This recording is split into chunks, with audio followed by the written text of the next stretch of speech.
back corner when I'm not presenting. Listening in. And listen in. Hey everybody, welcome to Bass University Live here on Tuesday night. Take a quick break, watch John Cruz's on the Tokyo rig. Be a part of the show, get some chances to win some awesome prizes. This Bass you go. You know, we didn't have that back then. And dude, it could just... That text thread gives me so much energy. I mean, like I'm dialed.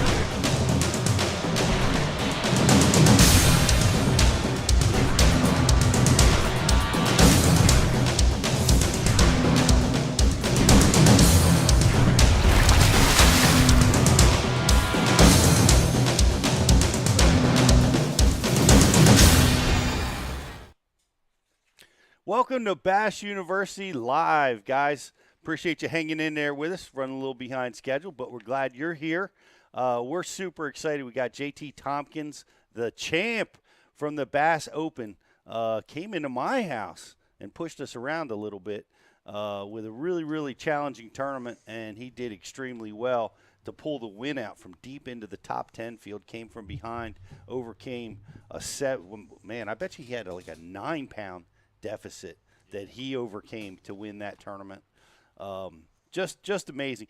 We're going to be talking about that, all things bass fishing that happened down there, the challenge of the flood tide, the 200 boat fields, difficult conditions. Get your questions together. What do you guys want to talk about? We're here for you. Whatever you want to ask us or JT, we're going to pass you guys through. And we're gonna dive in deep to the Chesapeake tournament. Some deeper than others.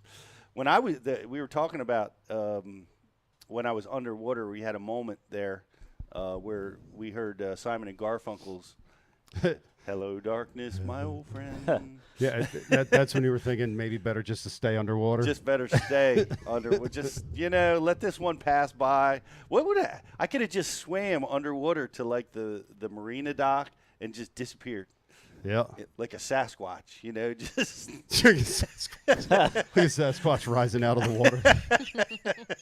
Hairy back. It was funny. I can imagine like kelp caught in your fur. With some milfoil. It's funny. My VRBO house was right there by where I was fishing, and I could have just gone in, poured a coffee, just.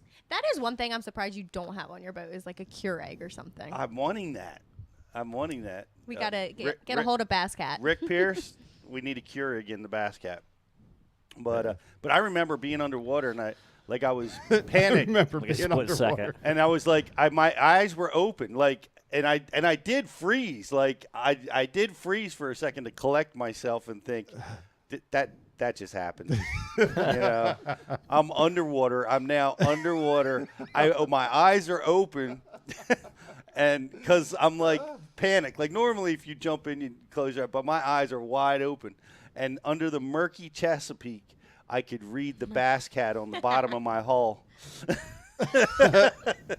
Like what was the first image you had in your head? Like, was there a person, a face, a thought? Oh man, I don't know. I just think of Jake. Was he watching and just in disappointment? I thought of all my ancestors. Man, no, well, the humiliation, the embarrassment, am I upset? Well, here's the thing. Happened so freaking fast. Like, it was like you're fishing, you're competing, and now I'm standing staring at the bottom of my boat underwater. It's just it was instantaneous. Howie said that you are the Pete version of Aquaview. There you go. You got to feel it out. I did. I wanted to take a look at that habitat I was fishing and wonder why those fish had moved and weren't there. Oh man, that was crazy experience. But yeah, then I got up and I'm like, of course I'm looking for help, and all I see is a camera lens pointed at me.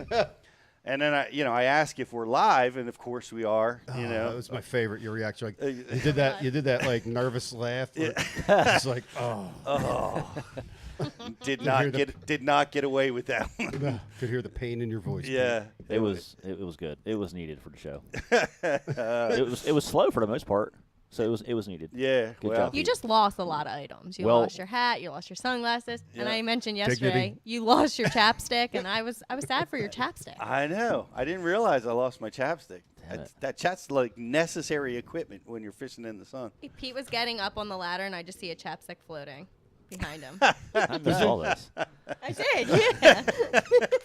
I called him yesterday. I was like, I watched your fall so many times, but every single time I just saw a chapstick floating behind you. That was it. That was a painful laugh. That's the painful laugh. Yep. No. Fortunately, Scott, I just am in this habit. Like I take I guess because I'm anticipating I'm going to be a disaster, so I take my wallet, my phone, keys. I take everything out and I put it in the compartment behind my seat in the boat. So I didn't. The only thing I had in my pocket was chapstick and Had. That's all right. I buy it in bulk. We got some. So then I got up and fortunately, like I said, I was able to get right back to it. Figured out how easy it was to get my motor up and down, and then went about the business of battling this tournament, man. But here's the other thing that is really it felt great. Like everybody, What, the splash in the water? yeah. Oh. It was like it just chilled me right out. Literally, it was like 80-degree water, and it wasn't cold. People were thinking, "Oh man, does he need warm new set of clothes, hot meal?" But it was hot and sticky, and Hot and sticky. and I was frustrated because this spot where I fell in was where I caught 3 fish that I weighed in on day 1. And I could not believe the tide was just right. Everything was just right. No other boats are in the water, in the tournament. And I went in the drain. So I was a little frustrated. The tournament jitters, excitement, enthusiasm. So just going in, it was like, oh man, I felt great, man. I did, I really did. And I tore off. I ran up the Susquehanna after that. And just made a nice long boat ride, and Dry yourself out. it just felt good, man. It felt really good. So, I'm here to entertain people. Very nice. You're welcome. Is it harder to fish when you're soaking wet, though? I had that Rapala performance jersey on, and I have these. The pants are also like sun pants. Pete's pants. Yeah, they're who make LL Bean. I was wearing LL Bean, but they don't hold water. Just the water just falls right out of them. They're paper thin, and so I wasn't bothered by the water at all. It just wicked right off of me. So anyway, that's my tale of woe. But we're gonna talk to the champ who didn't fall in, and everything seemed to go his way. And it's good to have you with us today, GDP. It's nice to be here, Pete. Yep. Hearing about your story. Yeah, everybody saw it a million times, but you had a good tournament. It was decent. Yep. Shoulda, woulda, coulda. Yeah. I want to dive into that a little bit I do, with you to find out how you were doing it. Maybe. Do you want to do that now, Brian, or you want to wait till? No, we're going to JT. That's right. We're going to JT. We're going of to course. commercial break. All right, because I want to find out where you were fishing and what you were doing and all that good stuff. Jocelyn, we got some prizes. We've got, as always, a Facebook like and share. Get over there and get that done. We've got a really cool prize pack for you, and we're going to be giving away a prize at the end of the show. So pay attention. We're going to be asking you a question about what we talk about, and we're going to give away a cool prize. And also, don't forget to like and share on our Facebook feed because you could win Hobie sunglasses. So go over, like and share, and maybe we'll throw in some floaties so that you don't lose them like Pete did. I think I need a signature series floaty. That was recommended to me. Here you There it go. is, the Hobie version. But it was a little bit more demeaning. They wanted me to wear those ones for the kids. Oh, floaties. Yeah. Yeah. Floaty. That would be good. Well, Hey guys, we're going to take a quick commercial break. We're going to come back. We're going to talk to JT. Get your questions together. What do you guys want to talk about? It's open book, man. We're giving away spots. We're giving away GPS points. The whole bit. It's happening. So we're going to take a quick commercial break. We'll be right back after this.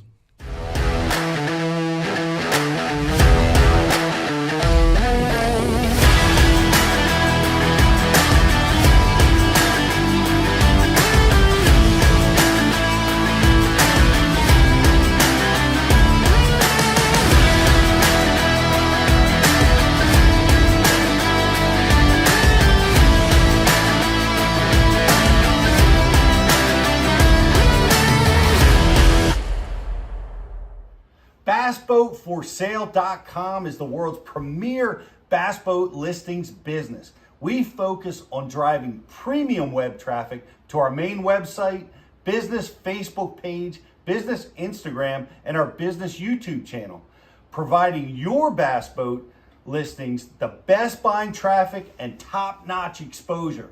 Whether you need to sell your bass boat or are looking to buy a bass boat, it's simple. We give boats exposure so buyers shop and sellers list. One-time listing fee, no commission, and boats list until they sell. BassBoatForSale.com. Check it out. AquaView, the leader in underwater viewing technology.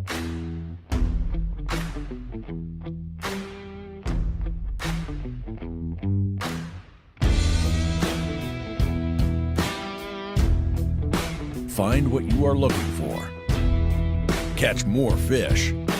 Have more fun. AquaView. Seeing is believing.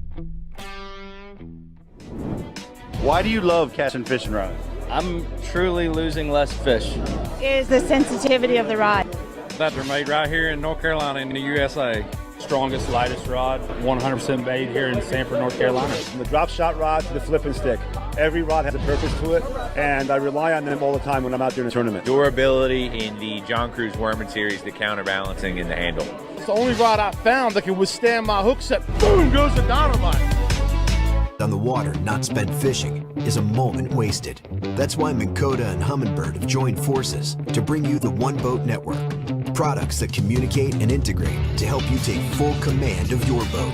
Born from our commitment to making the most advanced fishing gear even better by making it work together. The One Boat Network will help you find, get to, stay on, and catch more fish. When One Boat Network products talk to each other, they can navigate your boat automatically. They can give you a crystal clear view of what's below with no messy wires. And they can let you lower, raise, and change shallow water anchor modes from anywhere on the boat. But that's just the beginning. We're never done innovating, integrating, and making your boat simpler and easier to control. All so you can make every second on the water count.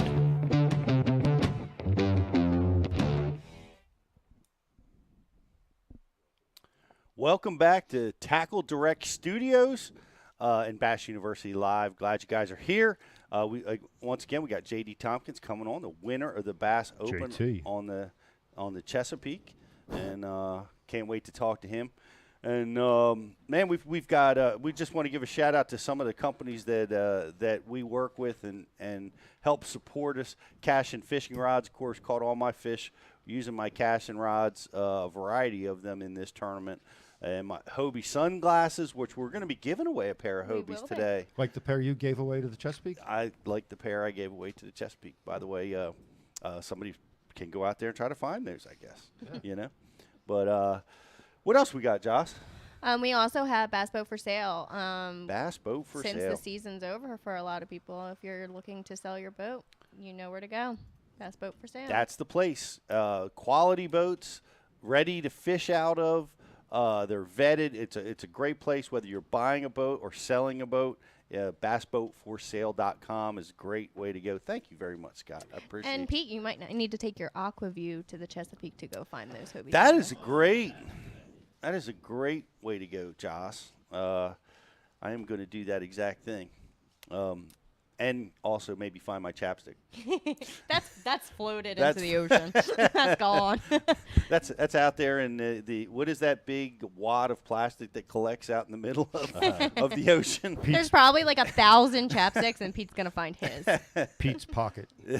Well, we'll go look for that too. So, guys, thanks for joining us. Get your questions together. We're going to be talking tournament fishing, high pressure situations, full moons, flood tides.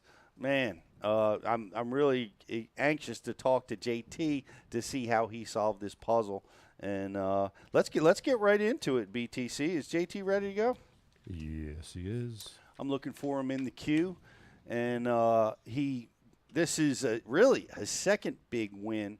Won a Costa, and this is so young to be doing this already. But here he is, JT Thompkins, the champ, the winner of the Bass Open, is with us. Congratulations!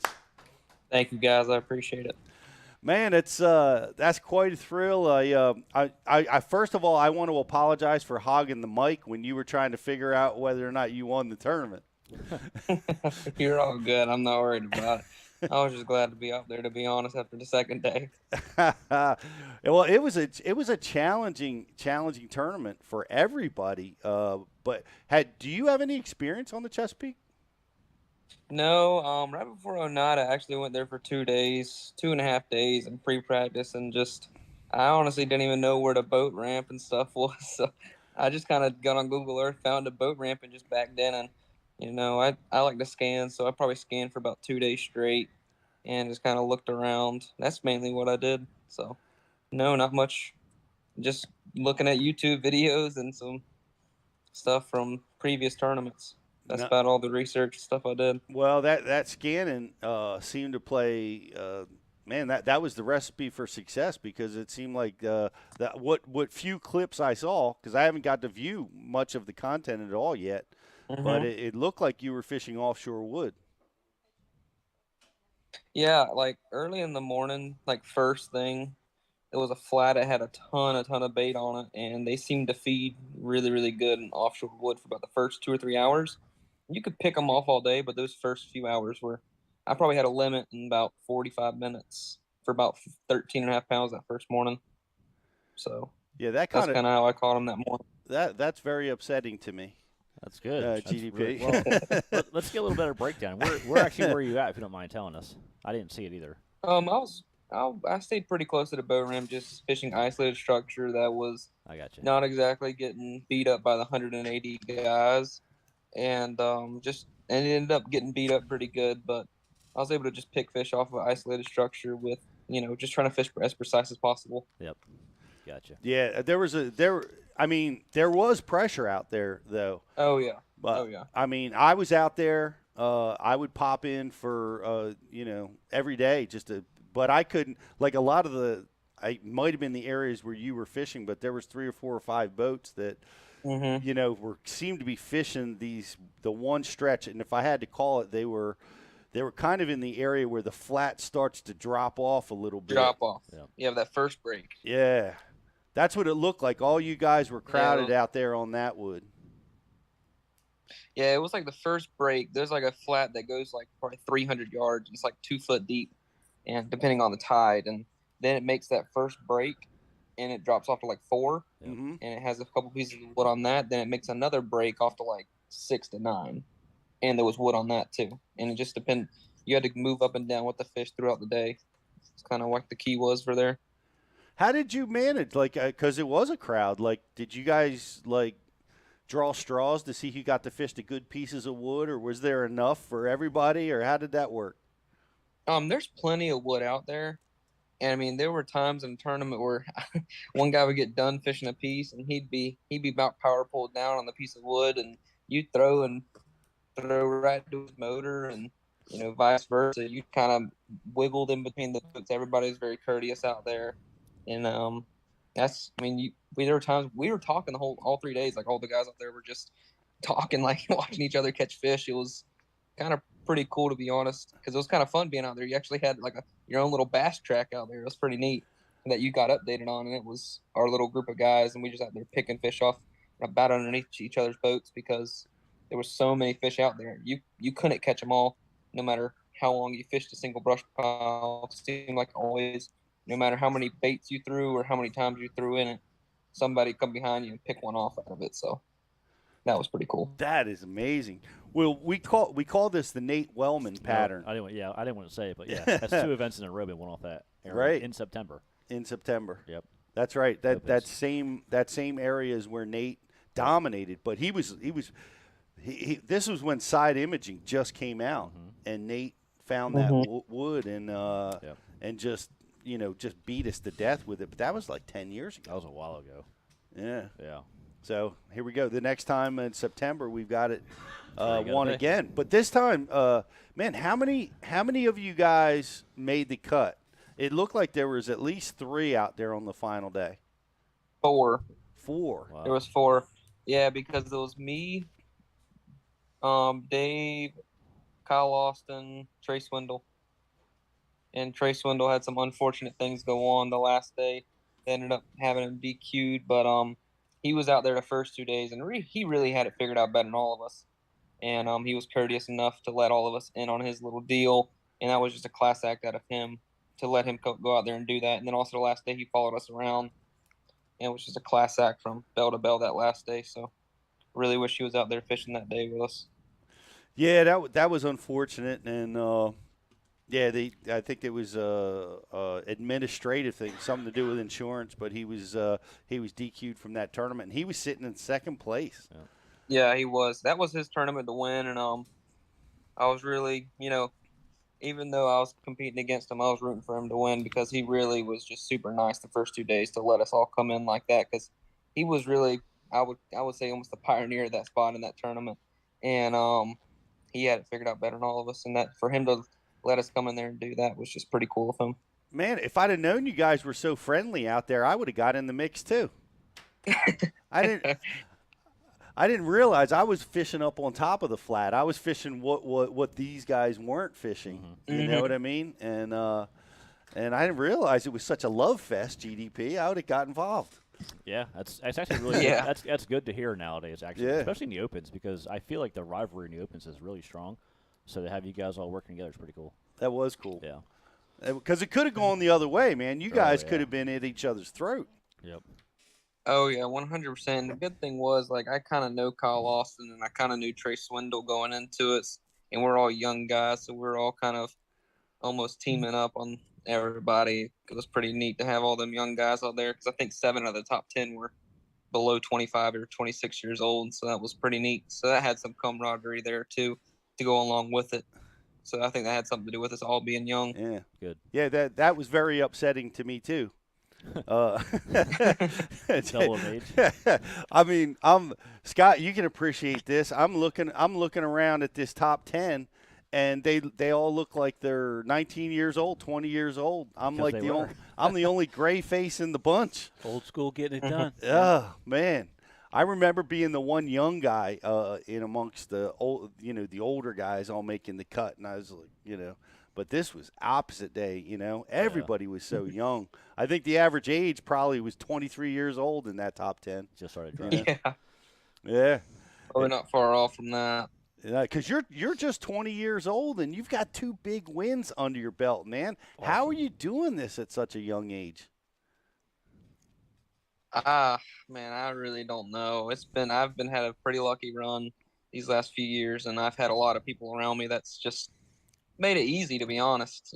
I got a family that supports me everywhere I go, and I got people that travel with me, and then the people around me, sponsors, boat, motor, all that stuff is just makes it pretty easy to come out here and do your job. And I think I had a lot of stuff go my way these last few years, so been pretty lucky.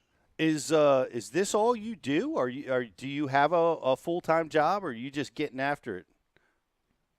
Yeah, that's the part that I'm really lucky about. I have a dad and family that supports me a lot, and they kind of just tell me to go fishing. So I'm going to go fishing as many days and as many hours as I can. I'm going to be back then at dark, and I'm going to come out the water at dark, and I'm going to be on the water every single day to make sure that I make it worth their while letting me go out here and do this.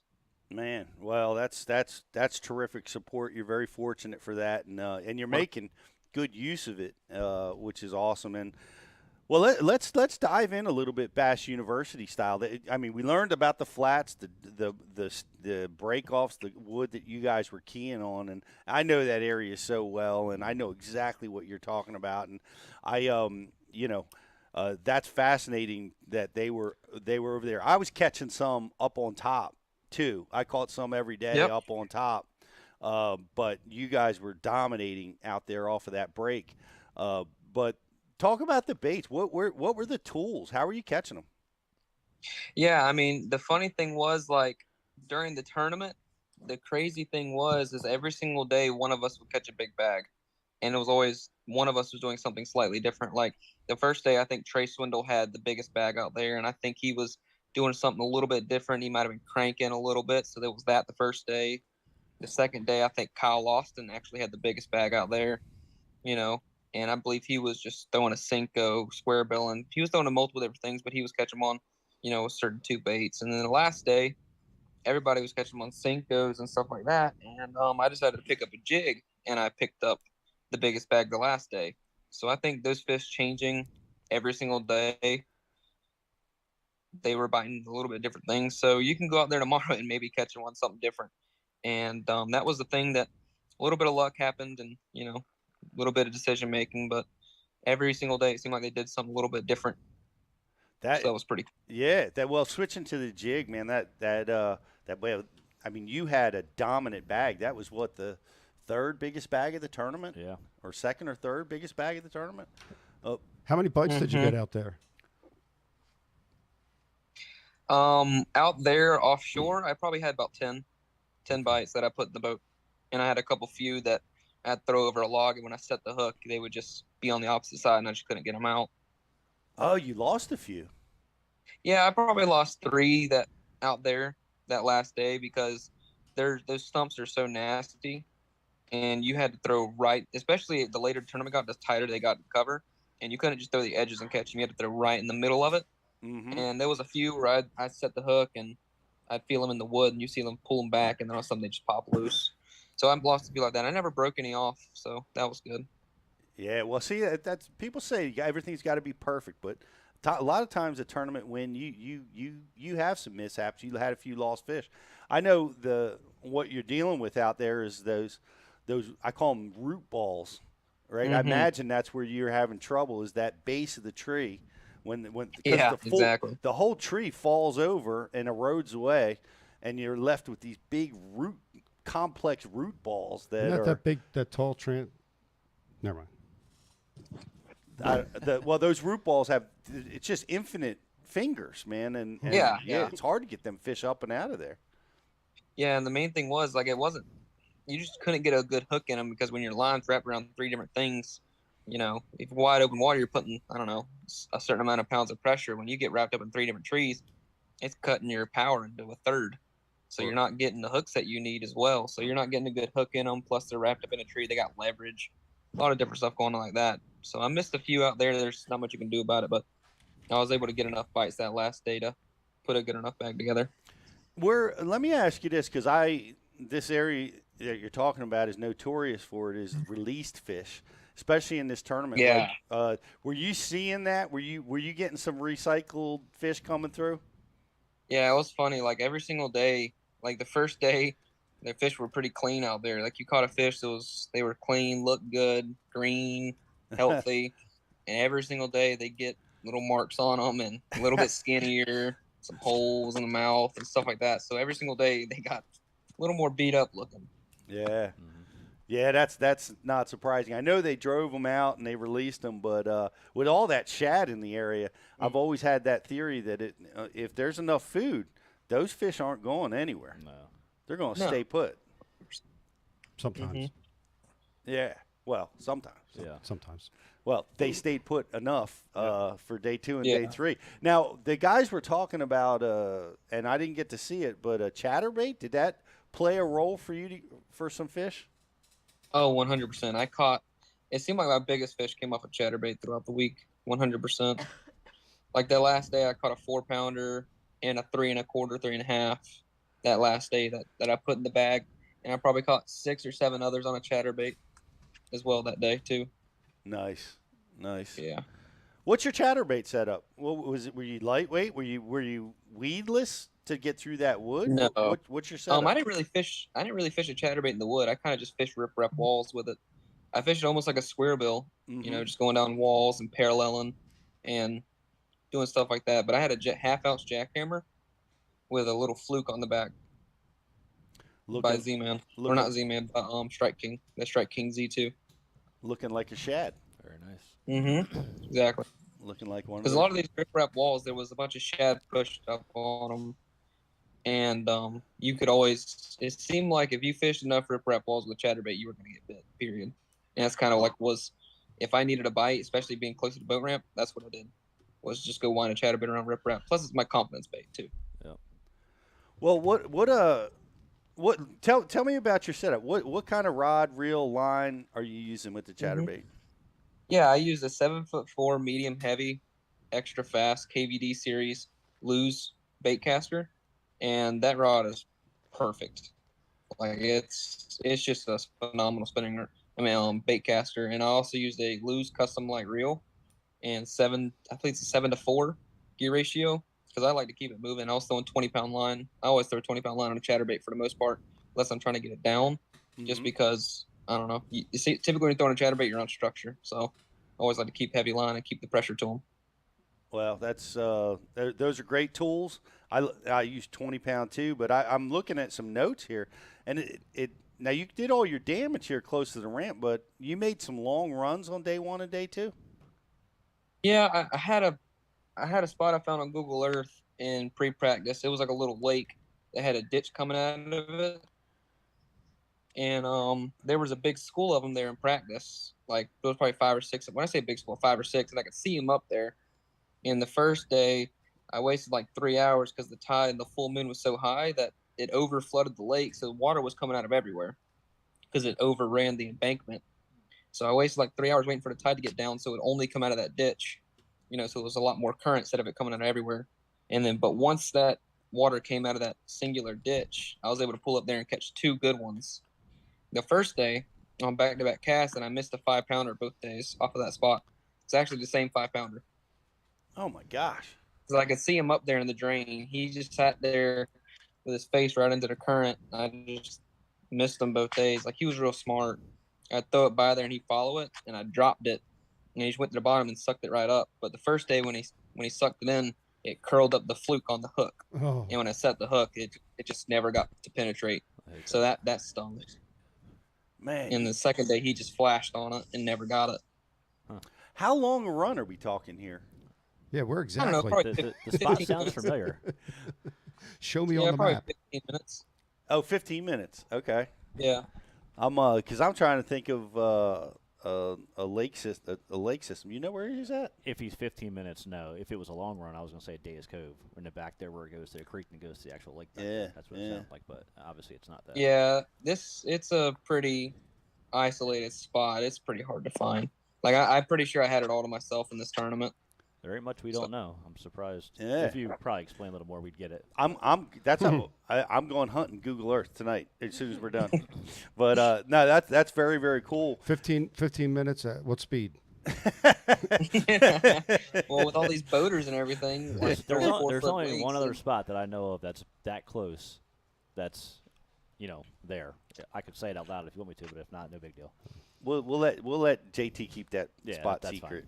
But that's super cool. Now, day 2 was a challenge, right? That was now that was a frustrating day. Your weight was at its lowest. What happened that day? Because to me, those days are the days that are most important. Those are the ones where you win. Is the survival days, and that's what you did. Yeah, on day 2, day 1, I caught more fish, but because day 1 was my lowest weight day, but I had the most fish. I just couldn't catch a good one. Oh, wow. And then day 2, I had 8 ounces more, but I only had 6 bites all day. And basically, I decided to start out there on that wood with Trace went, because the first day I didn't start there. I actually started on that ditch, and then it wasn't right, and I had to come back later. So I ended up wasting like 3 hours the first day trying to get that ditch to work out. And luckily I caught some fish off of it that made up that time. But the second day I actually started out there in the wood because I kind of got my timing a little bit better, and I knew the tide would be an hour later. So I knew when to go down there. And so I started out there in the wood, and I caught 3 or 4, and I knew Trey Swindle was started out there. So I let him have it the rest of the day. And I think I went out there one more time, but I just went throwing around a chatterbait, went to that little drain, and then picked off some more fish here and there. And that's kind of how it went that day.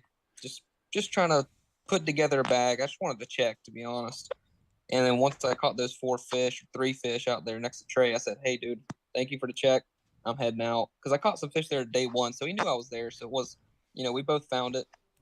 So after day 1 and day 2, I think I had 6 fish in the box from that spot. So over half my fish came off the area. But once I caught those 3 fish, I knew he had a shot to win it, especially in a tough tournament like this. So I just left him and went chatterbaiting the rest of the day, and ended up picking up the other 2 that barely squeezed me in the cut. Well, great tournament, man. Yeah, really, really, really great. Yeah, I mean, you had a few, like every win, you have a few things go your way. Like it's unfortunate to benefit from Trey, but we all moved up a spot, Yeah. But that's the way tournament fishing is. There's so much more to this than just being able to find fish, pattern them. It's about dealing with all the obstacles, like going for a swim when you have to, and surviving breakdowns, whatever it may be. But you did a great job winning that, and congratulations again. But you've punched your ticket, man. You're going to the big dance in, I guess, March of next year. Yes, sir. This is an exciting moment.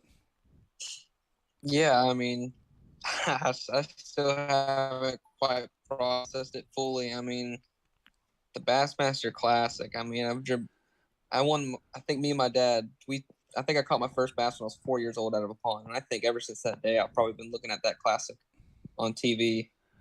And man, it's just, I wanted it so bad the last few years, especially missing the elites and by like 1 or 2 spots over and over. And then I never thought I was going to make the elite or the classic because, I only thought you could really win it or go to it through the elites. And to end up winning a tournament and going like that is just amazing. I'm just so excited to be there, and I can't wait to have my family and everyone there watching and enjoy that experience. So I'm stoked. Super stoked. Where are you from, JT? Myrtle Beach, South Carolina. Okay. Well, you're not too far away over there in Knoxville. Right there in the notes, Pete. Yeah. Well, very cool. I'm excited for you to be at the Classic. We'll be there watching, unfortunately, but it's going to be great. I know a lot of people at Bass U have some questions for JT. Jocelyn, why don't we pass actually, this first question is for all of you. They want to know if the current helped you or did it hurt you? The current? Well, when you were in the water. For me, and I'll take this first because I'm interested in and I'll let you go last because you're the champ, JT. But current for me was a big factor. I had to keep moving till I found it because some of the habitat that I was fishing was current dependent. If I saw it like slick and not moving, I would keep moving until I found some areas where the flow was happening. And it's not that much flow in the upper part of the bay. It's just a little bit, but it's amazing. A little bit of flow makes a lot of difference. So current was very important to me. How about you? 100%. And, being a local, me and Pete, we can actually gauge our day a little better, I feel like, than guys just showing up and hole sitting for the most part for the current to come. I did the same thing. I ran around like crazy. I knew the areas where it started flowing first, and I ran it that way. So, yes, current was key. Yeah, there's not typically a lot of current where you were fishing, JT. Did you see current? Was it a factor for you? You didn't really see it, but you'd feel it, like in your boat. Like the current played a big factor when I was throwing a chatterbait because that's kind of how I ran my pattern in other areas. Like I drove around the lake and I'd drive until I saw boiling current, like until you saw it on top of the water. And if you saw it on top of the water, typically there was something under the water that made it do that. And that's what I chased around with the chatterbait a little bit the first 2 or 3. Well, actually, every day I implemented that pattern because I know how important current is. I'm lucky enough to be from a tidal water, so I kind of understand what to look for a little bit. And I was able to kind of put a chatterbait in my hand and fish more current related stuff when I didn't find areas that were, offshore where fish lived, tied in, tied out, no matter what. So that's kind of what I do with the chatterbait, was look for areas where I saw the water moving a little bit faster than everywhere else. And typically there was something going on there under the water they were staged up on that allowed that current to do what it was doing. What's your tidal fishery? Winyao Bay. Yep. Winyao Bay. Check out those notes, Peter. Well, that's having that experience helped you a lot. I mean, that's is that off the Chesapeake? Is that part of the Chesapeake, or is that not?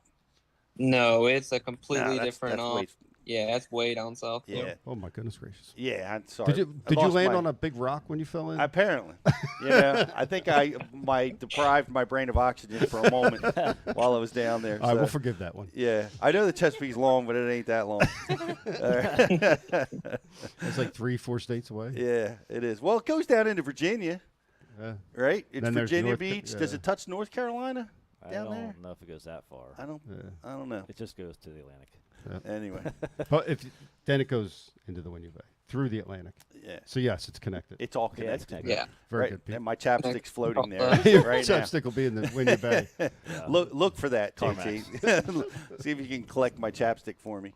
The Jocelyn, that was a great question. We do. So, Howie would like to know, how did forward-facing sonar have a play in your fishing? What appeared to be shallow water, and was the water clarity in those areas? So, what was the water clarity, and did forward-facing sonar play a part? JT?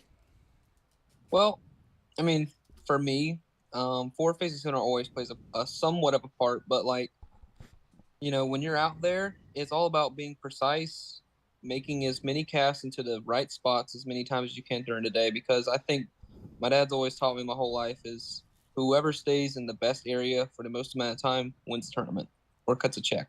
And that's what I believe. That's what I narrow down fishing, or I try to narrow down fishing to, no matter what. Whoever can put their bait in the best spot more times than anybody else.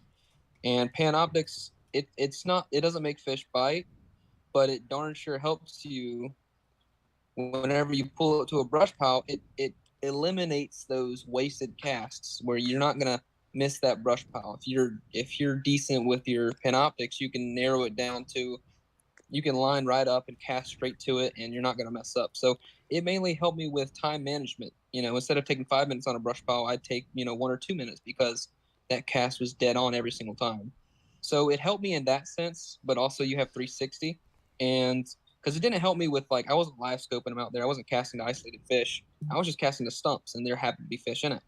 So, I mean, you could have done the same thing with 360, and if you're really good with your waypoints, scanning on side scan, marking it, and then lining up on your waypoints, and then understanding, triangulations, you could do the same thing out there. So that was the good thing about that. You weren't live scoping fish, you're just casting the targets. And it did help me with that. And there were times where I did see fish follow my bait out that I would, slow down, make a few more casts, and it did help me with stuff like that. Even on rip-rap walls, I'd see a fish follow my chatterbait, and I'd lock the power pulls down and make a few more flips with the wacky worm. So there were times like that it helped, but mostly I was just casting the structure, and that's basically it. That's terrific. That's interesting. Because in that shallow water, you still found ways to use it. But I promise you, that's it. I was using Mega 360 on out there, and for the exact same reason. It just got me right on the juice and made it so efficient. I couldn't have fished any of that stuff as efficiently as I did. I remember back in the, having to triangulate only using a waypoint or dropping a buoy. It's like, man, you just can just ease up to the habitat.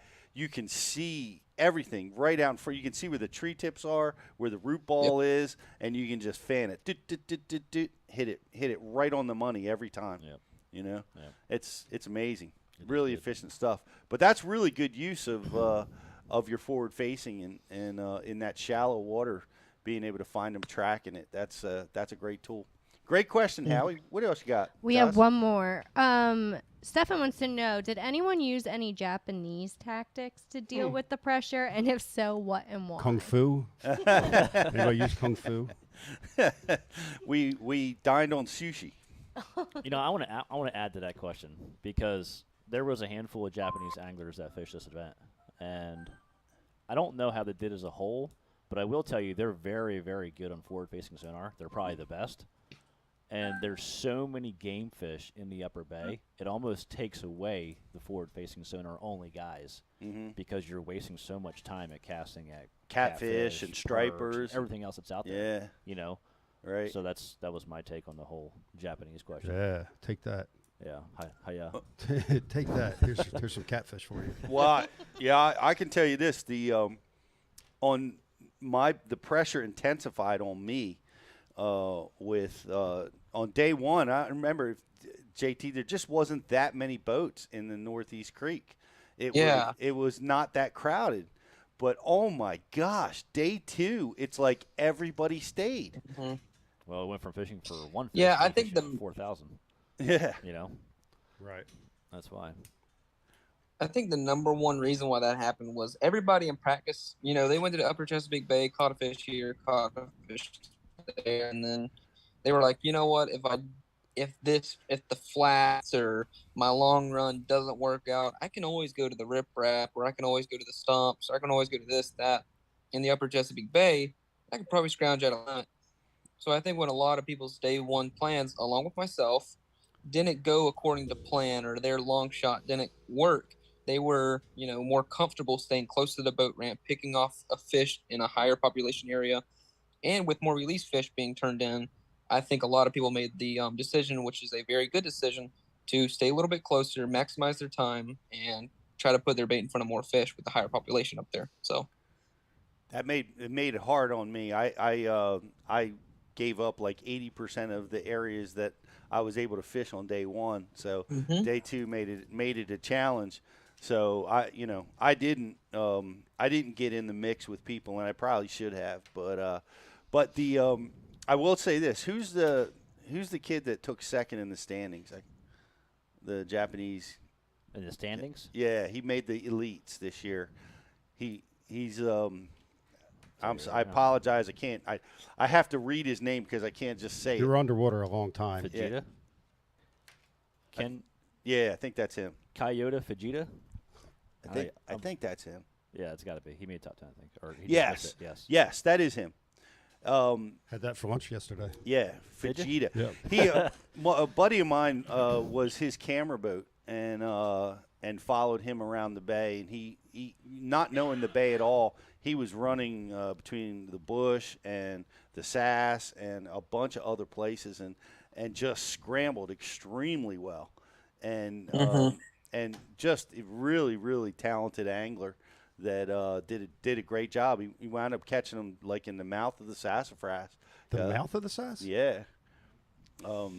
And picked off a limit of fish. He left. I think they were in the bush. He left with nothing, and then the camera boat lost him. When they caught back up with him, he had his limit for 11 pounds. Almost made the cut. Yep. In this tournament. So he did a hell of a job scrambling with no tidal river experience at all. So he's going to be a tough contender on the 3 elites. ounces out. You didn't think you made the cut, right? No, I did not think I was going to make the cut at all. Like, I almost went home, and then I knew my buddy Kyle was going to make it, so I stuck around and watched him. I was like, you know, just to stay there and support him when he made the cut, and also Trace Swindle. And then as we started getting closer to weigh-in, I was like, there's only like 2 more people with like 13-plus pound bags. I was like, if they slip up, I could slip in. And then at the end of the weigh-in, they were like, oh, we only have co-anglers left. And I looked down, I was like in 9th place, and I was like completely shocked. Wow. But I was super excited to get out there the next day because, you know, you can't win it if you don't got a shot, if you're not fishing that third day. So that was pretty cool. That was very cool. But you made it 9th place you were in? Yeah. 7 pounds back? 11. 11 pounds back. How about that? Wow. Did you think you had a shot? What No. was your attitude going into day 3? I just, you know, I've never gotten a trophy. I finished 4th in a lot of Toyotas, and I haven't made the top 10 of Bass Open. So I was just happy to, first of all, have a camera on my boat. Never had a camera on my boat. And second of all, I just wanted one of those second, third place trophy. So that's what I was shooting for. And then another thing was I just was excited to get out there and go fishing again. And so, I mean, that was kind of it for me. You know, just wanting to get out there and go spend another day to go maybe grab a trophy, bring back some hardware, you know, bring back maybe a little more money. And also, it was my mom's birthday, so I kind of was excited to be on live for that too. So That's cool. And throw a jig because you need a big bag. Oh yeah, I was shooting. I mean, I was shooting for the win, but I kind of knew what the odds were of that. That's cool. Definitely shooting for the win. Well, you got it, and congratulations on that, and congratulations on when you were on live not falling in the water. Yeah, way to not fall in. Well done. Good job. And it's great stuff, man, and it's going to be fun rooting for you at the Classic this year. Have you ever been to Knoxville? Have you ever fished this water? I've never been there. No. I mean, I fished a little bit of Chickamauga, Gunnersville, stuff like that, but I didn't really hear of Fort Loud until my buddy Gussie won it. So we'll see how that goes. I'm pretty excited. I'm gonna go spend my due diligence there this winter, you know, before cutoff and everything. Make sure I do everything by the rules, but I'm gonna do my due diligence there and try to see if I can make a run at something there in the Classic and try to make it worth my while. Be excited to do it. Yes, and double check your boat insurance. Oh man. Yeah. Yeah. 100%. Double, triple check. That's brutal, man. I know. It's just so harsh because you know what? He honestly probably would have won that tournament. Mm-hmm. Exactly. He was in second Probably place. I had just an 11-pound bag, so it wasn't me. He would only needed. What would he needed? Like 13 pounds, I think. Like 12 to 13 pounds. 12 to 13 pounds for the W. Wow. Mm-hmm. Man. Well, there's so much to this sport. But how was he in the Angler of the Year? I don't think. Do you know that, JT? I really don't know the standings, to be honest, and I don't want to, you know, say something that might not be 100% correct either. So, not 100% sure. Well, that aside, congratulations on a great win. Congratulations on the Classic. And once again, like I said, I know it was real nerve-wracking during the weigh-in, and I kind of hogged the microphone there for too long, telling some stories like Brian loves to hear me tell. And you know, but it was awesome. It was my little moment for my home body of water. So I had to take the phone. No, man, you're good. I was just super happy to share the stage with you, man. That was awesome. No, I'm super proud of you, and I wish you all the best. And thanks so much for being on the show. Thank you. I appreciate it. All right, JT Thompson, winner of the Chesapeake Open. Thank you, man.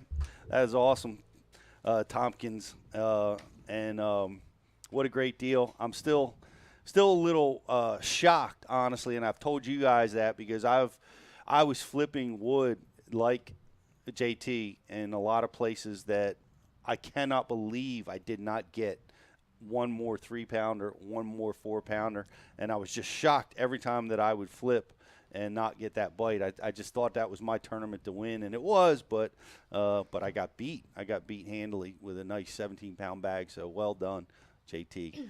And are we gonna take a quick commercial break? If you want to. And you know what I learned? What? That for $34.99 you get 3 months of Bass U and a $25 TackleDirect gift card. That's brainer. If you do the math, that's like $10 for 3 months. Come on. Yeah, it's a great time. It's fall, guys. This is the time, man. Fall. Your favorite season. Yeah. It's everybody's watching football or getting in the deer stand. This is the time to watch. This is the time to study. Jump in the lake. Jump in the lake. You know what I mean? Fall forward. Yes. Fall forward. Fall forward. Stumble backwards. Head first. So get over there and get yourself subscribed. Never a better time to do it than right now. So go over to bashu.tv and get yourself subscribed. We're thinking about throwing a pair of Bass U swim trunks. Go all in. For all the new subscribers as well.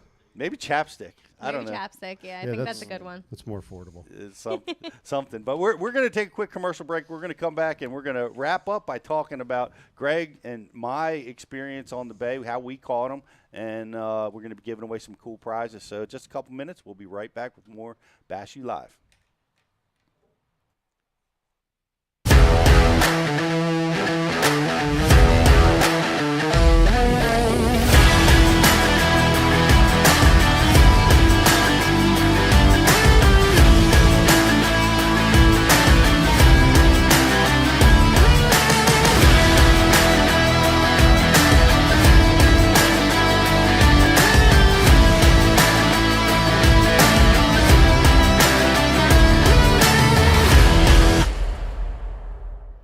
BassBoatForSale.com is the world's premier bass boat listings business. We focus on driving premium web traffic to our main website, business Facebook page, business Instagram, and our business YouTube channel, providing your bass boat listings the best buying traffic and top-notch exposure.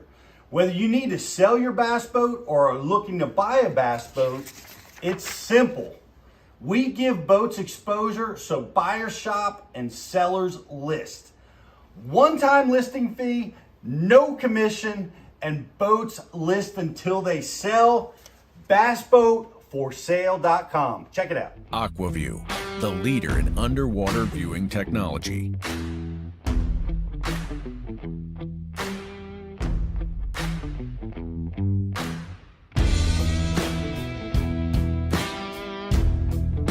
Find what you are looking for. Catch more fish. Have more fun. AquaView. Seeing is believing. Why do you love casting fishing rods? I'm truly losing less fish. Is the sensitivity of the rod. That they're made right here in North Carolina in the USA. Strongest, lightest rod, 100% made here in Sanford, North Carolina. From the drop shot rod to the flipping stick, every rod has a purpose to it, and I rely on them all the time when I'm out there in a tournament. Durability in the John Cruz Worming series, the counterbalancing in the handle. It's the only rod I found that can withstand my hook set. Boom goes the dynamite. On the water, not spent fishing is a moment wasted. That's why Minn Kota and Humminbird have joined forces to bring you the One Boat Network. Products that communicate and integrate to help you take full command of your boat. Born from our commitment to making the most advanced fishing gear even better by making it work together, the One Boat Network will help you find, get to, stay on, and catch more fish. When One Boat Network products talk to each other, they can navigate your boat automatically. They can give you a crystal clear view of what's below with no messy wires. And they can let you lower, raise, and change shallow water anchor modes from anywhere on the boat. But that's just the beginning. We're never done innovating, integrating, and making your boat simpler and easier to control. All so you can make every second on the water count.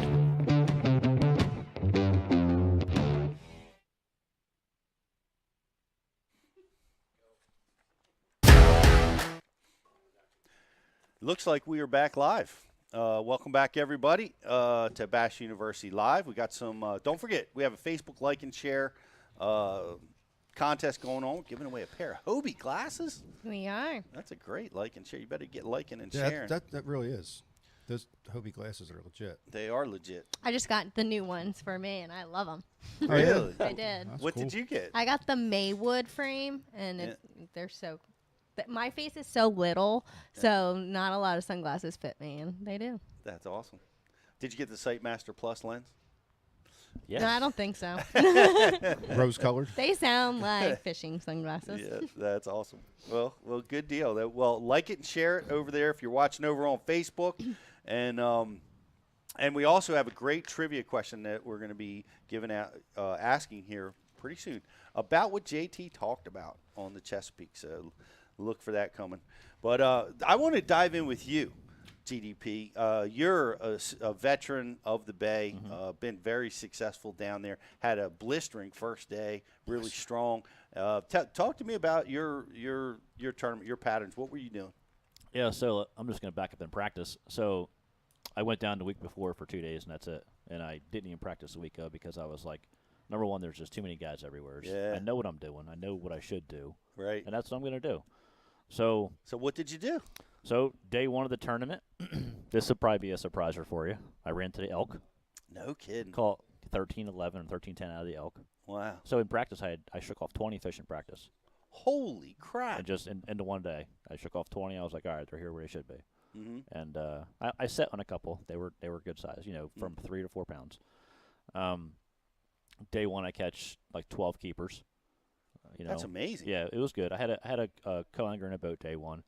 So day one, I was last flight. I was due back in at 5:20, so I caught the best part of the tide, which was like that 1:30 to 2:30 time is when I did pretty much all of my damage, on bigger fish. Right.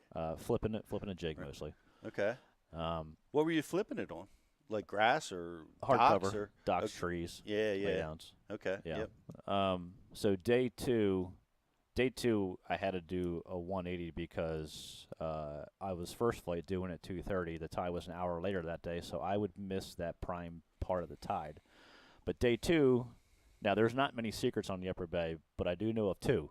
So day two, I had no co-angler. So let's hear about them. So we were pulling them out the day two. Yeah. So day two, the areas that I fish are off the bank, obviously. These are like kind of sneak holes that I found every year scanning. There was some tidal movement still, which made the area still possible to fish. So I pull up to it. It's kind of like a rock pile with like some trees on it is what it is. I don't know how I didn't put it there. I don't know how it got there. I just found it years ago. So I pull up to it day two of the tournament. I put the poles down and I scan live over to it. There's literally 4 fish sitting on it. And so I pull up to it. I threw a drop shot right in there. This is like right away in the morning. I threw a drop shot right at it. And I see one of the fish just literally go over to my drop shot fell. I pick up and it's already got it. So I round down, I set the hook. I'm fighting it. I get it up, 3-pounder. It just comes off. I'm like, oh well, there's still 3 more down there. I'm like, whatever. So I fixed the worm, put it back on. Next cast, I fire out there. I see it falls right on top of him. I pick up, it's heavy again. I'm like, all right, I got it again. I set the hook. This time it took me into the tree a little bit, but I got it up and out. And I'm fighting it. This is a 4-pounder. This is even bigger. It's 4-pounder. So, like, I'm fighting it. I almost get it to the boat. My line breaks. I'm like, that was 2 fish for like 7 pounds, which is, like, hard to swallow in this tournament. So I'm like, whatever. So I retie the entire leader, I stand back up. I span out to it. And, like, in that little bit of time, the tide stopped moving. And the fish, the other 2 fish weren't even there. I couldn't even see them. I cast at it for, like, 5-10 more minutes, and I never got a bite again. So I'm like, all right, whatever. So knowing the tide wasn't going to be as good, I decided to run even further south. So I ran down to a place called Ward's, and Timms Creek is real far south. So I get down there, the water's moving. Flipping hardcover again. I get down there. I do catch like a 2.5, and then I fish for a while more. The tide was still really high, but it was moving. I fished for a while more. I ended up sticking another fish, like a 2.5-pounder, on a jig, and I'm fighting it. I get it over top of the limb, and it just comes off. So now I lost 3 fish day 2. I'm like, you got to be kidding me at this point. It's getting late in the day. Yeah, there's a monumental fish in this tournament. I know. And so I ended up, it's almost like I got 5 minutes left. I literally run all the way to the northeast. I go right almost up against where the check or the off-limits line is. I span a pole. I see a fish sitting there. I flip my drop shot to it. I see the fish like, I saw where my bait fell. I see the fish like go towards it, and then I lose it. And I look up, my line's like way over there. It already has it. I'm like, holy crap, I ran to it and just jetted off with it. So I set the hook, 3-pounder. I have 2 fish for 5.10, 5.11. That's all I weighed, but I had an opportunity to really do well. You sure did. I did. You'd have been right there in the hunt for the win. I know I would have been. I kicked myself every day since then. Greg, why did you lead off with a drop shot on that first spot? It's just, I think because the little bit of tide movement I did have, and I don't know, I just always throw a drop shot on it. That's just what I always throw when I fish it. I have another one that's really sneaky on the Susquehanna. I don't think anybody ever find it, honestly. But, like, in practice, the 1 or 2 days of practice I did, it was the grass this year is just overwhelming. Even in the Susquehanna, it just, usually up there it just tapers and it stops. Yep. It just keeps on rolling out into the channel. And the other really sneaky spot that's usually really good in September, I was kind of like hurt a little bit because like I go up there and practice and it was so covered in grass I couldn't even get a cast to touch it. Right. And I was like, man, but the other one was still really good as far as there was no grass. It was how it should be. Right. But it just didn't work out. The tide was the biggest player for us locals. Period. The flood tide because of the moon. We had how much rain? 1.5 inches, 2 inches of rain probably. A couple inches. Yep. It was the perfect storm. Yep. Of not having, proper timing on things towards the top of the bay. Mm-hmm. That should have really played big time, even with a higher tide scenario. Yep.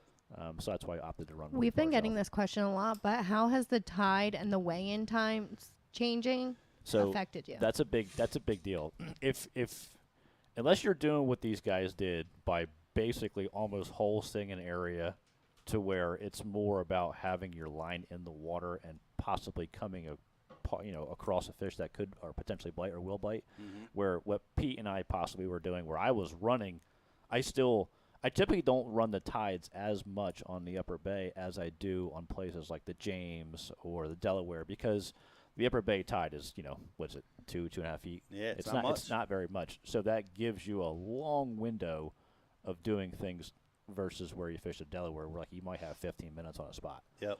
So for me, the tide in this event was really crucial because I had even though the water was really high, once it got going, it got going. Mm-hmm. So you had to be in these certain areas that seemed like a lot faster than normal, which I thought my timing was really well. I had the opportunities. I just didn't close the deal. Right. It was tough. Man, you had some nice bites, man. That's heartbreaking.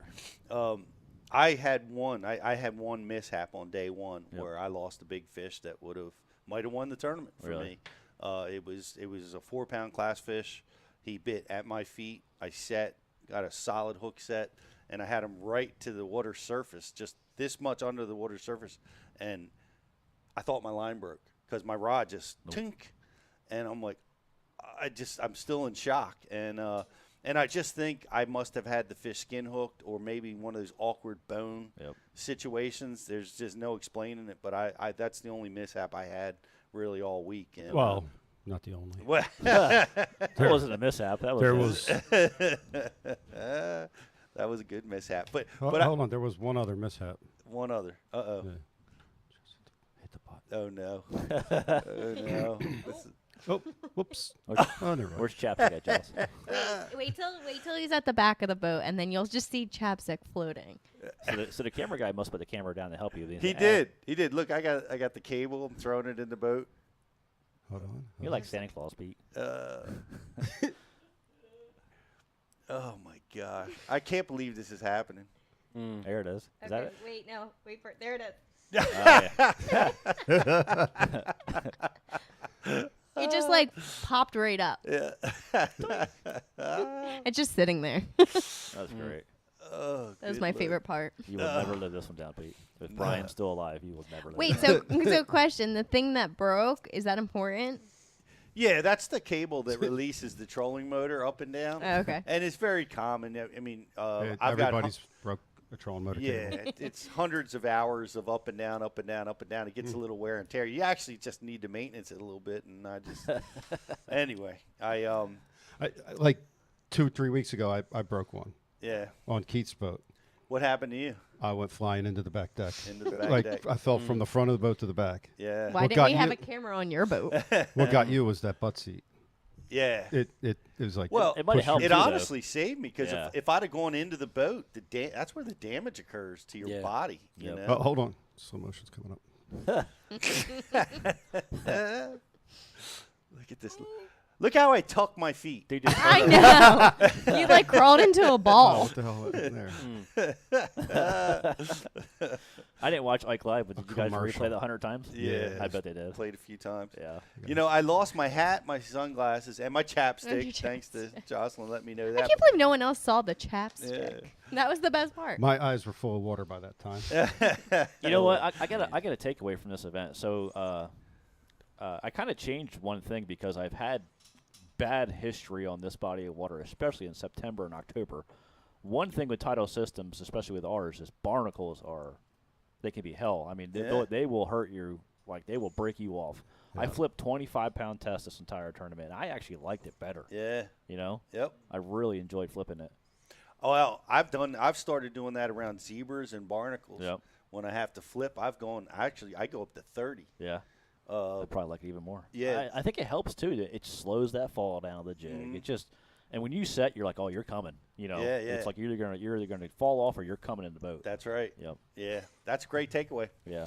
I tell you, my practice on the Chesapeake was paramount to me. Like I wanted a grass fish. I always want a grass fish when I'm there. Yep. And I spent 15 hours in the grass with 0 bites. And that's, to me, that was incredibly helpful because it let me know that I was going to fish hard cover this whole tournament. You know, so it just it focused me, you know, immediately, and that's what I did. I fished in the Susquehanna and the Northeast River and some places in between, and I made sure that I was throwing at hard cover. I was using the DT Fat square bill. I caught a couple fish when I was around the shad on the square bill, the shad color, right here. Thumping bait. It was good for the stained water. Most of my fish, and this was kind of a cool deal. This is a rage bug, but it's got That's a cool color. It's a green pumpkin swirl. It's got the blue swirl, and it's got red flake in it. I've never even seen this color. I like it. And this is coffee scent. This is just I don't know what it was, but I caught a tremendous amount of fish on this bait. Though. Here's my pro tip of the day is when you take it out of the pack, and I always forget, is you got to break the arms off. I'm always forgetting because when you break the arm, you got a lot of moving parts, you know. And I always throw a big, dumb, lumpy piece of plastic for about 20 minutes before I realized I didn't pull the legs apart. How much weight were you flipping? So I was using 3/8 and ½ ounce, depending. If I was in 5 or 6 feet of water, I liked the ½ ounce. It got down to the habitat a lot better. But in the shallower stuff, I was using the 3/8. Junior Peter, is that the big one? It's the standard. It's the standard one. 4.5. Yeah. Nice. So that was the deal, and then of course, you know, I was using the Dean's rig, which Brian. was here we go. Which was Senko. Drum roll, 5 please. inch. Now here's the deal. I want to give a shout out to Jared Fantini, Bass U subscriber, and this is a color that I've used for years and years. But I got to using a variety of different colors. I have some laminates that I like to throw, but he had been out in the previous month on some trips and was finding that this color, which is green pumpkin with purple and green fleck. It's like green pumpkin candy, I think. I think Yamamoto just calls it green pumpkin with green and purple fleck. Doesn't but say it's it a on the little bag? darker. What's that? Doesn't say it on the bag. This bag is actually old, so okay. no. Yep, It's I got you. this is Ike's bag. Thank Kurt. Big shout out to Ike. He gave me this because I ran out of these on day 2.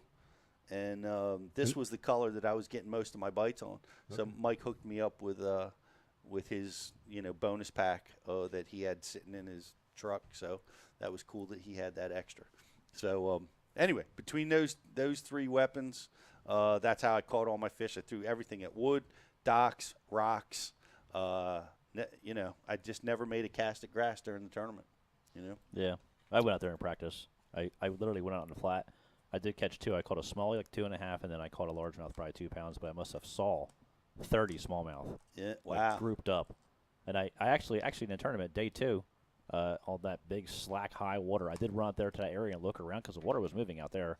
And I saw one smallie, probably like 3.5 pounds. That's the only one I saw, and I just left. Yeah. Yep. There's just something screwy happens up there when it gets into the fall. I don't know why it gets so difficult, but come late October, all of a sudden we're going to be starting to smash their heads in again. Yeah, I mean, like you guys can see them, but they're not biting. Yeah, it's a lot weird of time times. of year. Yeah. It's transition. You know, out there too, I feel like the flat has changed so much with the hydrilla to where like they're out there, they're just so tucked into it. They might be in an area one day, then they're just 100 yards, 500 yards down the bay somewhere else. I think you get the shad migrating up, doing their fall thing, and it starts pulling massive populations of fish out of the grass, scatters them. So there's some fish doing that. There's still some fish hanging onto the grass, but not as many, so they're not as competitive. They're a lot harder to catch. Yeah. and they're just doing a little of this, little of that, and so for me, it's just covering water. So, but came close to winning this one. Still pretty bummed that I didn't make that key flip. I wished I'd have dialed in a little bit better on that the deeper wood where those guys were fishing, but like you said, they had it covered up. It's surprising because, I mean, if you think about textbook, high water, where you went and where you were catching them off the top of the flat is where they should have been. Mm-hmm. And you caught a few, like I said, but you would think the masses would be up there. Yeah. But that was the first stopping point. It just never left where they dumped and got, first piece of cover they went to. I fish for released fish too. Yep. I have some key spots that those released fish filter out. I'm sure. And I'm like, I can't believe they're not just piled up here. You know? I'll be honest. I think I find a tournament like this a lot more intriguing to follow than another northern smallmouth event. Yeah.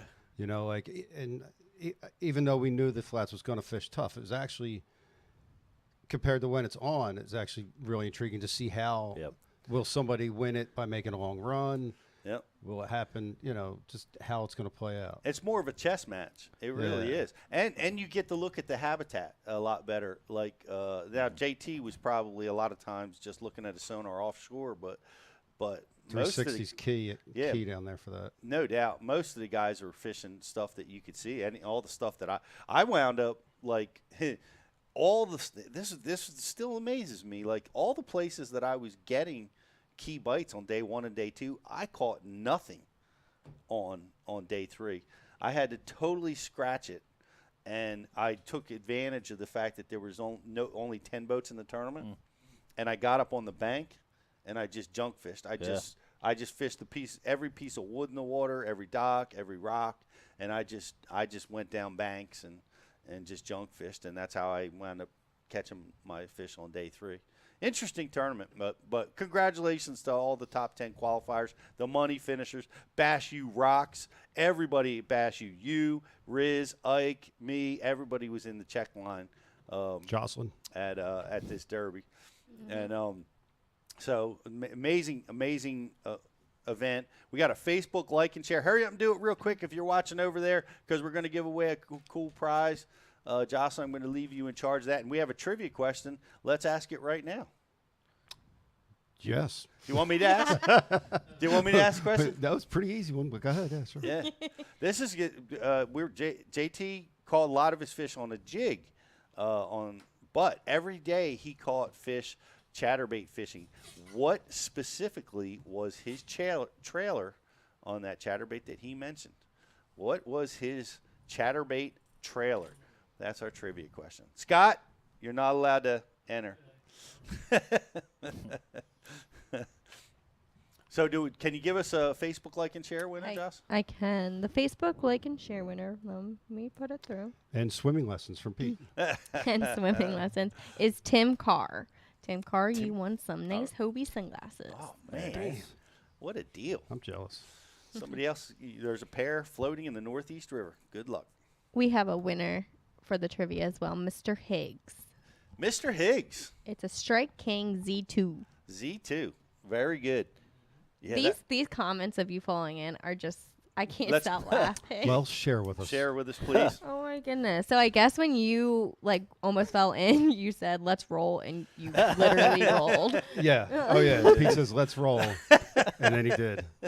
That is so funny. You didn't realize. People want to know, literal. Did you cannonball or swan dive? What would you say? I would say definitely more of a cannonball. I tucked and rolled cannonball style, I would say.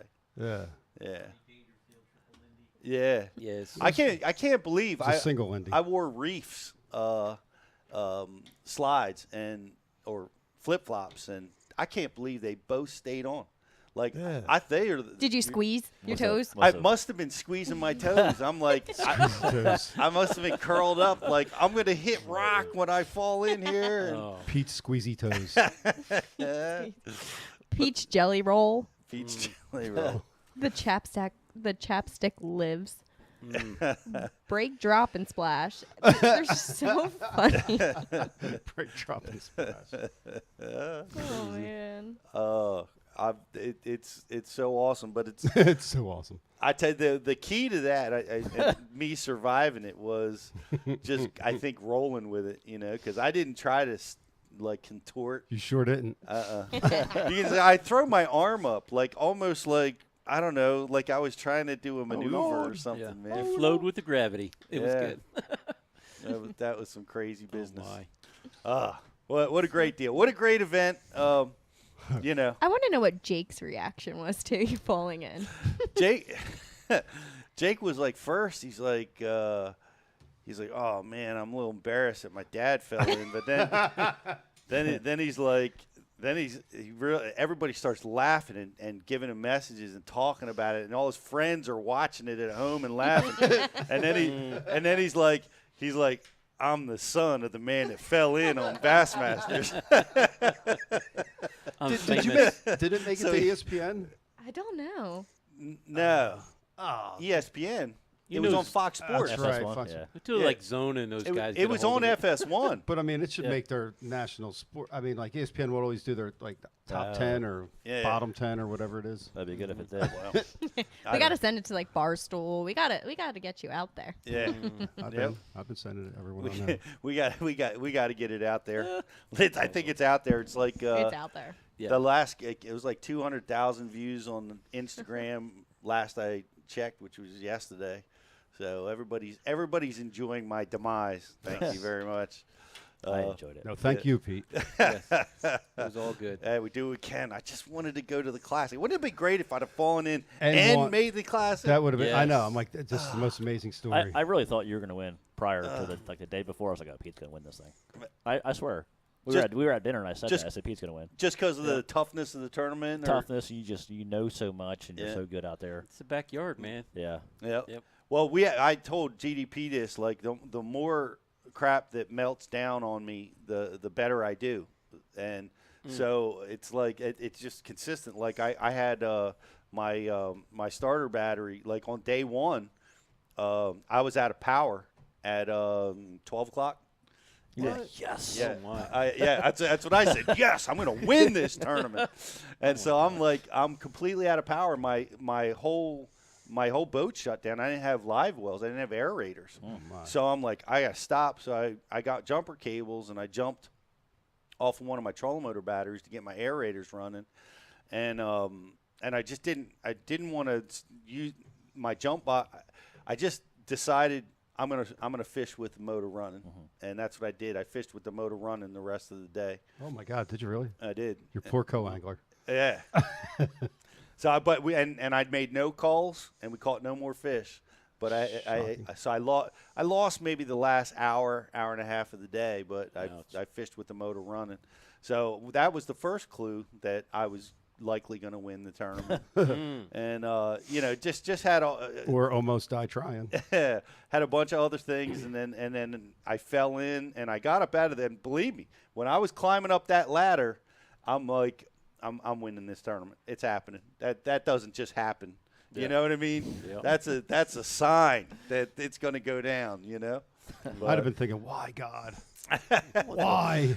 Why do you hate me? I know. A lot of people said that their reaction would have been dropping F-bombs and breaking stuff or. Did you lose anything like a rod or anything? My rods all stayed. Wow, that's good. They all stayed. I would have dropped the bomb under the water. Yeah. Then come up. Yes. Son of a yeah. Yeah, that was crazy. Well, a lot of fun. Appreciate you guys hanging out with us. Hey, we got that great deal going on over at Bass U right now. Just check it out right now for 3 months. What is it, $34.99. $34.99 and a TackleDirect coupon for $25. Pays for itself, Pete. Pays for itself. Plus, you're going to learn a lot. We've got some amazing fall content, instructional content that's going to be released. We're filming with the great Bobby Lane, the Red Crest Cup winner from this year. We're going to be filming with him just a couple of weeks. Also, Lee Livesey out in Texas. We're going to be out visiting him on Lake Fork, doing some tutorials with Lee and a lot more stuff coming at Bass U as always. And, Jocelyn, when is our ticket window open? Well, we are hoping to open it by Thursday. So we are really excited to come back. We're going to have a live seminars in January. Yes, we are. Hopefully you'll see an open window maybe Bash U Thursday. Bash U events are back, baby. We're going to be in South Carolina. We're going to be in Gadsden, Alabama. And we are going to be our live events. We're going to be able to talk to each other. We're going to be able to shake hands and have so much fun like we always have for all the whole time Bash University has been here. COVID, get away from us. We're done with you. We're going live. Look for us to be possibly in Texas, Tulsa, Oklahoma, Minnesota. We don't know. We're putting them on the schedule. We're going to be opening our ticket window soon. Delaware. So. Very nice. Delaware. Road trip. All right, guys. Thanks so much for watching. We'll be back next week with another episode of Bash U Live. Have a great day, everybody. Oh, hold on. Oh, everybody relax. Everybody relax. Everybody settle down. Roll it out. Look at that. Oh, my Lord. Oh, my Lord. I'm all right. I'm cool. You sure? Yeah, I'm cool. Oh my gosh, dude. Did you see? Was that live? Yeah, you were live. I like that your hair like It's good that he's smiling. Very good that he's smiling. That was graceful. Staying calm. Dude, Getting to the ladder. God, man. Yeah, Basket has a built-in ladder.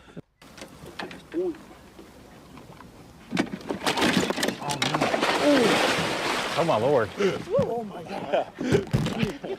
I'm all right. I'm cool. You sure? Yeah, I'm cool. Oh my gosh, dude. Was that live? Yeah, you were live.